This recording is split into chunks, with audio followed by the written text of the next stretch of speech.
Draft season has begun, which means it's once again time for the great offensive line arm length debate. This year's contender is Duke left tackle Graham Barton, a stalwart lineman with prior experience at center.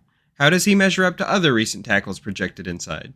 Find out on this 2-minute drill.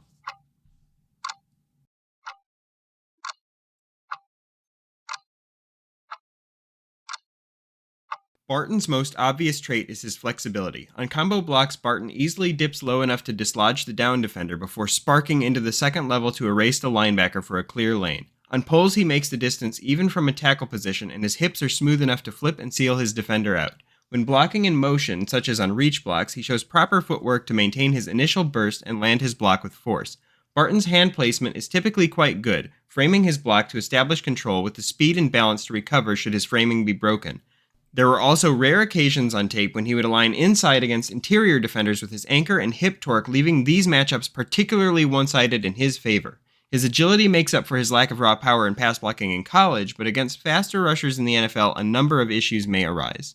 For all the great traits Barton has, his biggest weakness is still his length, which the lack thereof is impactful in several parts of his game. Most noticeably, after he engages in pass blocking, he can be forced into an armbar that can get him in trouble for holding. His margin of error in second-level blocks is small, and there are times he just doesn't get his hands up or get the angle quite right to make them work. In pass blocking, he has issues with high-end speed, with his occasional short sets reducing the corner to a further extreme than his length alone does.